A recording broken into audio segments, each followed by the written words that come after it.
خبر أتى على صحيفة التايمز البريطانية. الخبر نشرته الصحيفة في تقرير تقول: عصابة أمام المحكمة بتهمة اختلاس مجوهرات وساعات من ملك المغرب. العصابة التي كانت تقوم بسرقة الساعات من طرف واحد السيدة اللي كانت هي تشتغل في القصر،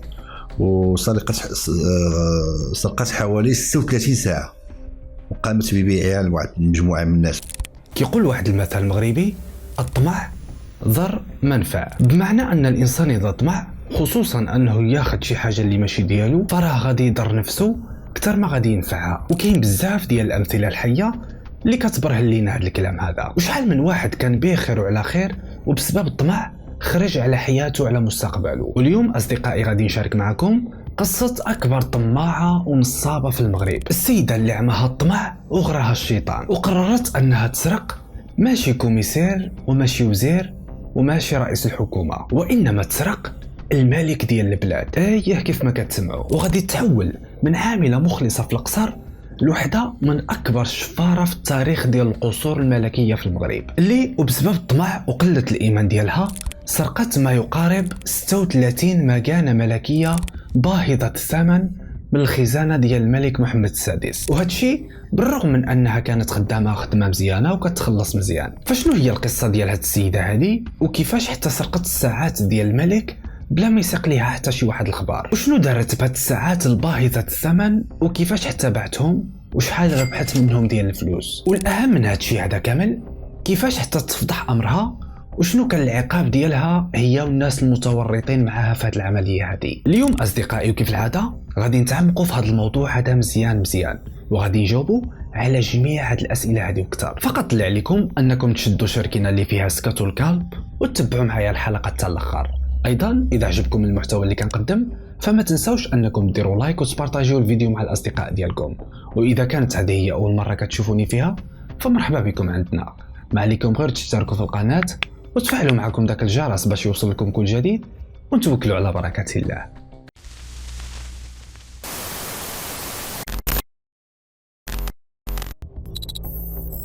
القصة ديالنا أصدقائي كتبدا سنة 2008 فاش تمكنت واحد السيدة في الربعينيات من العمر ديالها واللي كتنتمي لمدينة الرباط أنها تحصل على وظيفة داخل القصور الملكية. الوظيفة اللي كتعتبر حلم عند بزاف ديال الناس، فأنك تكون خدام داخل القصر وواخد الثقة ديال الملك، هذا بحد ذاته فخر واعتزاز بالنسبة ليك. هادشي بلا ما نهضروا على الصالير اللي كيتعطى ليك والتهلو اللي كيتهلاو فيك الناس ديال القصر. هاد السيدة هادي واحتراما ليها والأسرة ديالها خلونا ما نذكروش الاسم ديالها الحقيقي ونعطيوها اسم مستعار ونسميوها على سبيل المثال نجاة.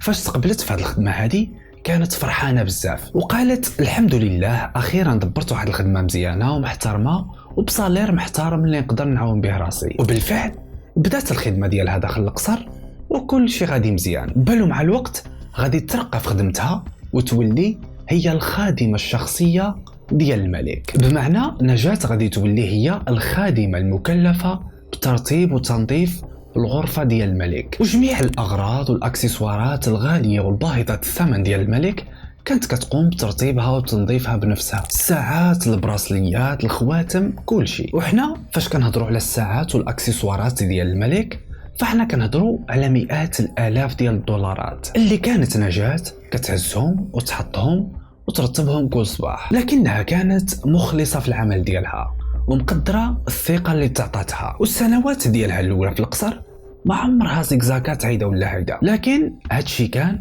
غير في 5 سنوات الأولى اللي قضتها نجاة داخل القصر. ومن بعد ما دازت 5 سنين وبالضبط سنة 2013 فاش كانت كتدخل للغرفة ديال الملك باش ترتبها كل صباح، كان كيزورها الشيطان مرة وكيجلس معاها وكيبادلها أطراف الحديث وكيبقى يطمعها ويزين ليها داك الخير اللي قدامها من الساعات والأكسسوارات الغالية، وكيقول لها هانتي خدي شي بياسة ولا جوج بيعيهم وربحي الفلوس وما دات ما جابت حد ما عرفك. وبالفعل نجاة ونهار بعد نهار غادي يدخلها الطمع وغادي يتبع طريق ديال الشيطان اللي غادي يغويها ويخليها تفكر انها تمد يديها. وفي المرة الأولى ليها وهذا الشيء بالضبط في الإقامة الملكية ديال الملك في مراكش غادي تاخد 2 ديال المواقن ملكية مرصعة بالذهب، واللي القيمة ديالها كتسوى الملايين ديال الدرهم. وحيت كانت كتحظى بثقة كبيرة من عند المشرفين ديال القصور، فغادي تخرجهم من الإقامة الملكية بكل سهولة، وما غادي يسيق حتى شي واحد من الحراس والأمن بالخبار. ومباشرة من بعد ما خرجتهم غادي تتاجه بهم عند واحد الذهيبي في حي القرية بسلا باش تسقسي على السوق كيفاش عامل، ومنها تعرف القيمة ديال هاد السوايع هادو. لكنها غادي تفاجئ بأن البيع ديالهم صعيب بزاف، صعيب حتى من الخروج ديالهم من الإقامة الملكية، حيت فحال هاد النوع من الساعات الباهظة الثمن ما كتباعش وتشرى غير هيدا وصافي، وإنما كيكون عندها أوراق الملكية تماما بحال شي دار ولا طوموبيل، حيت الثمن ديالها كيكون بالملايين وماشي الساعة ديال 500 درهم. وبلا هاد الأوراق هادي الساعة ما كتسوى والو، أو كينقص الثمن ديالها أكثر من النصف. إضافة لهاد الشي هذا كيكون المتاجرة فيها أمر خطير جدا، حيت في غالب الأحيان كتكون مسروقة. فنجاة من بعد ما لقات صعوبة في البيع ديال هاد الساعات هادي غادي تطيح عليها واحد الفكرة جهنمية، وهي أنها تقوم بإذابة هاد الساعات هادو وتجبد الذهب اللي فيهم وتبيعه بالجرام، واللي بقى من الساعة تلوحه في الواد الحار باش حد ما يسيق ليها الخبار. وفعلا داكشي اللي كان، واتفقت مع واحد الذهيبي في سلا على هاد القضية هادي. ومن بعد ما قامت بتذويب هاد الساعات هادو وباعت الذهب اللي فيهم بالجرام، غادي تحصل من خلاله على مبلغ 5 مليون سنتيم، مبلغ بسيط جدا مقارنة مع السعر الحقيقي ديال هاد الساعات. لكن بالنسبة لنجاة هاد المبلغ هذا هو الثراء بعينه. 5 مليون جاتها باردة واللي ما قامت فيها بحتى شي مجهود، واللي تقدر تعاون بها على المصروف ديالها ودير بها بزاف ديال الحوايج. نجاة من بعد ما باعت هاد الساعات هادو وحصلت على الفلوس غادي ترجع لخدمتها عادي وكأن شيئا لم يكن، وحيت هما غير جوج سوايع وسط بزاف حتى شي واحد ما غادي يرد ليهم البال. وغادي تحمد الله انها دازت على خير وما تفضحاتش، وغادي تقرر انها ما عمرها تعودها، وان هذه غادي تكون هي المره الاولى والاخرى. لكن ومن بعد عامين وهي خدامه بلا ما تفضح غادي يزورها الشيطان مره اخرى ويطمعها انها تزيد تسرق شي ساعات وحدين اخرين وتبيعهم وتعاون بهم راسها، ويبدا يعطيها بزاف ديال الحلول والافكار على شنو تقدر تعمل بديك الفلوس هذوك. وحيت الشيطان هو اكثر شخص كيعمل خدمته مزيان في الدنيا، غادي يتمكن منها وغادي يغريها مرة أخرى وغادي تعاود تسرق الساعات من غرفة الملك. لكن هاد المرة وحيت الطماع ديما كيبغي الزيادة غادي تاخد 5 الساعات، وباش ما تفضحش في عملية البيع غادي تدبر ليها على شي شريك اللي يعاونها في هاد الشي هذا، وغادي تقصد واحد السيد اللي حتى هو خدام معاهم في الإقامة الملكية، واللي المهمة ديالو هي صيانة أجهزة القصر. لكنها ما غاديش تشارك معاه القصة الحقيقية ومنين جابت هاد السوايع هادو، فقط غادي تقول ليه أنهم هدايا جاوها من عند بعض الأصدقاء في الإمارات وما عندهمش الأوراق وبغات تبيعهم. وقالت ليه إذا تكلفتي لي بعملية البيع غادي نتهلا فيك مزيان. السيد كان متردد في البداية، لكن فاش سمع أن القضية فيها الفلوس وافق بلا ما يفكر، وفعلا صيفطاته عند نفس الذهيبي اللي كاين في سلا واللي باعت ليه المرة الأولى. وبنفس الطريقة الأولى غادي يذوبوا هاد السوايع هادو وياخدوا الذهب والمجوهرات اللي فيهم ويبيعوهم بالجرام ورميوا البقية في الواد الحار. وحيت هاد المرة عندهم 5 السوايع فغادي يبيعوهم على 2 دفعات، 2 الأولى بمبلغ 4 مليون ونص و3 الآخرين بمبلغ 7 مليون، يعني 5 الساعات ربحوا منهم 11 مليون ونص. 2 المليون أعطتها نجاة لصاحبها اللي مشارك معها في العملية، وهو فاش شاف 2 المليون جاتو باردة زاد الطمع ديالو كثر وما بقاش كيسول على المصدر ديال هاد الساعات منين جاو، وقال لها انا معاك في هاد لافير غير جيبي ليا وانا نبيع. وغادي يعاودوا العمليه مره اخرى وبنفس الخطوات، نجاة تسرق وصاحبها يبيع. هنا النصابه ديالنا غادي يذوقوا الفلوس وغادي تحلى ليهم الحياه، وغادي يبقاو على الحفلات والتقاصر وكل شيء زين. والخدام ديالنا 30 من عمره اللي كان غير درويش ديال الله خدام على راسو غادي يدخلوا الطمع اكثر، وغادي يبدا يحاول يتقرب من نجاة ويربط معها علاقة ويطمعها بالزواج ويقول لها نبنيو مستقبلنا بجوج. نجاة حيت اصلا هرب عليها التران وفايت 40 عام غادي تواجه هاد العلاقة هادي بالقبول، ومع بعضهم غادي يقرروا انهم يكملوا الخطة ديالهم. وفي كل مرة كيتزاد السقف ديال الطمع ديالهم يطلع اكثر واكثر، ونجاة ما بقاتش مقتنعه بجوج و5 الساعات، هادو رجعوا كيجيوها شلاضه، بل غادي تطمع في 11 المكانه دقه وحده، 11 المكانه ملكيه ديال ماركات عالميه واللي ساويه مئات الملايين. لكن هاد المره قرروا انهم يبدلوا الوجهه ديال البيع، وفي بلاصه ما يمشيو عند الذهبي ديالهم ديال ديما اللي كاين في سلا، قرروا انهم يبدلوا الوجهه ويقصدوا ذهبي واحد اخر واللي كاين في مدينه واحده اخرى، وبالضبط في فاس. والسبب ان الذهبي ديال سلا ما بقاش كيعطيهم اثمنه مزيانه، او ان صح التعبير ولاو طامعين في الفلوس كتر. فاس غادي يطيحوا على واحد الذهبي واللي غادي يتمكنوا من انهم يقنعوه بفكره تذويب هاد الساعات هادو واخذ الذهب اللي فيها وبيعوا بالجرام، واللي بدورو غادي يشد معاهم الخط حتى هو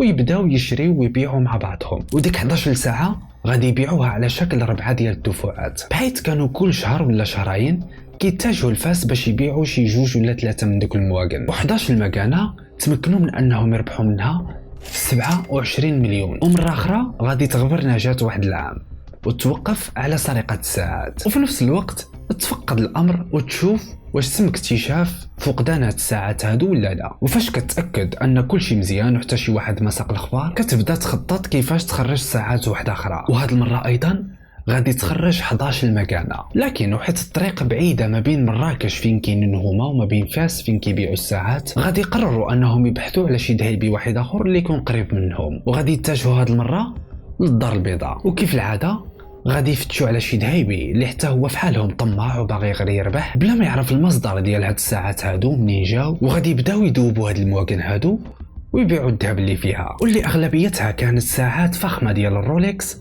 المرصعه باجود انواع الذهب، واللي غادي يربحوا منها اكثر من 25 مليون. وكيف العاده غادي تغيب واحد العام واحد اخر على بين ما تاكد واش تم اكتشاف فقدان هاد الساعات هذه ولا لا، وغادي ترجع تضرب مره اخرى. لكن هاد المره ومن بعد ما سرقت نجاة واحد الكميه ديال الساعات الملكيه، غادي يزيد الطمع ديالها هي وصاحبها اكثر، وغادي يقرروا انهم يبيعوا ديك المواقن كيف ما هما بلا ما يقوموا بالاذابه ديالهم، خصوصا من بعد ما عرفوا ان القيمه ديالهم هيداك غادي تكون مضاعفه في 2 ولا 3 ديال المرات. فغادي يقرروا انهم يرجعوا عند نفس الذهبي السلاوي الاولي اللي كاين في سلا ويبداو يبيعوا ويشريوا معاه من جديد. وهذا الشيء بالضبط في الصيفيه ديال سنه 2019 اللي ومن بعد ما باعوا ليه 2 ديال الساعات مذوبين ب6 ديال المليون ديال السنتيم، غادي يقترح عليهم هاد الذهبي هذا انه يبيع لهم واحد الساعه وحده مكموله ب10 ديال المليون. وبكل تاكيد الطماعه ديالنا اللي باغيين غير الفلوس غادي يوافقوا على الفور بلا ما يعرفوا ان هذه الخطوه هذه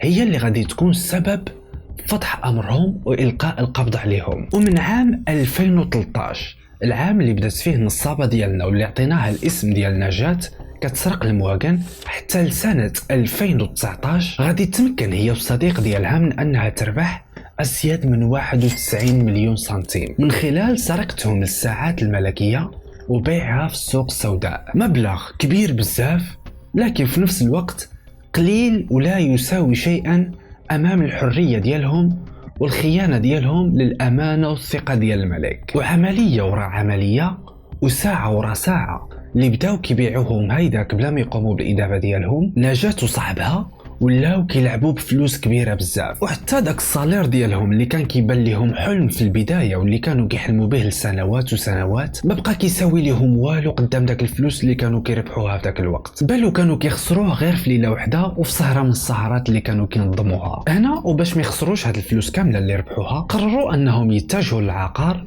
وشراو 2 ديال البارتمات، وحده في سلا ب 25 مليون والثانيه في كازا ب 27 مليون، على اساس باش يستقروا فيهم من بعد ما يتزوجوا، حيت كانوا ناويين يعملوا العرس زعما. كما انهم ايضا شراو 2 ديال الطوموبيلات وحده لواحد، وبقاو عاطينها غير للتقاصر والسهريات نعم سيدي، صافي ضمنوا المستقبل. لكن السعاده ديالهم ما غاديش تطول بزاف، بحيث ومن بعد ايامات قليله غادي يبداو هاد الساعات الملكيه هادو اللي تباعوا عند الدهيبي في سلا كيروجوا في مواقع التواصل الاجتماعي عند عشاق هاد الصنف من الاكسسوارات وباثمنه جد مغريه مقارنه بالثمن الاصلي ديالها. وفي نوفمبر من عام 2019 غادي تباع وحده من هاد الساعات هادو ب 18 مليون، وهي نيتها غادي تطير حتى لاسطنبول في تركيا فين غادي يشريها واحد المواطن اردني بثمن مضاعف. فمن بعد ما تنتشر هاد الصور ديال هاد المواقن هادو بين الناس في مواقع التواصل الاجتماعي، طبعا غادي توصل الاخبار لرجال الامن والحاشيه ديال الملك، وغادي تبدا تطرح